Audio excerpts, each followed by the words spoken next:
Okay, question 13. The intention here is that you do this via implicit differentiation. You can do it directly by making y equals a function of x. It can be done that way.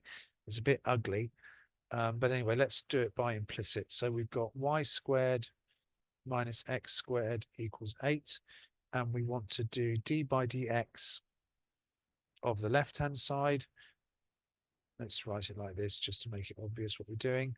Equals d by dx of the left-hand side. Okay, so implicit differentiation, differentiate y squared with respect to x is 2y dy by dx, right? You differentiate it as if it was y, so 2y, y squared becomes 2y, but you have to multiply by dy by dx, minus the derivative of x squared, which is 2x.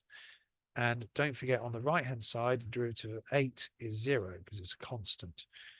So we now have, now you can, there's a couple of ways you can proceed from here. You could just literally, well, divide by 2 is a good idea, isn't it? But you could just differentiate this again as it stands and avoid the quotient rule, or you can make dy by dx the subject and then differentiate again. I think that's what I'm going to do because that's the more obvious thing to do. So take the 2x over to this side and divide by 2y. So dy by dx is 2x over 2y. Of course, the 2's cancel. Not everybody did that. X over y. Now we have to go again. So this is going to be, so we have, let me just write it over here. So dy by dx is x over y. So by the quotient rule, remember it's u over v. So u is x, v is y. So du by dx is 1, and dv by dx is dy by dx. So so we're going to differentiate this again. So d2y by dx squared is v du, which is y, times 1, minus u dv, which is x dy by dx, all over v squared, which is y squared. So that, now we've got to get it to this. So we're going to have to substitute for the dy by dx, aren't we? So let's do that. So we've got y minus x times x over y squared.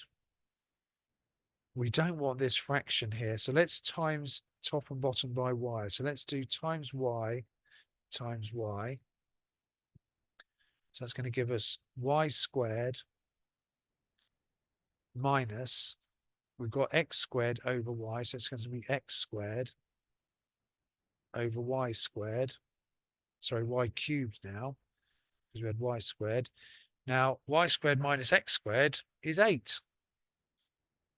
Magic. So d2y by dx squared, which is 8 over y cubed, as required. This is the easiest way to do it, although it's not particularly easy. I don't recommend y is the square root of x squared plus 8 and then doing dy by dx. You can do it this way, but it's kind of messy, and you've sort of slightly missed the point of the question by doing it that way. But you can do it. I'm not gonna do it. It's in the mark scheme if you want to look it up. Okay, so that is question 13.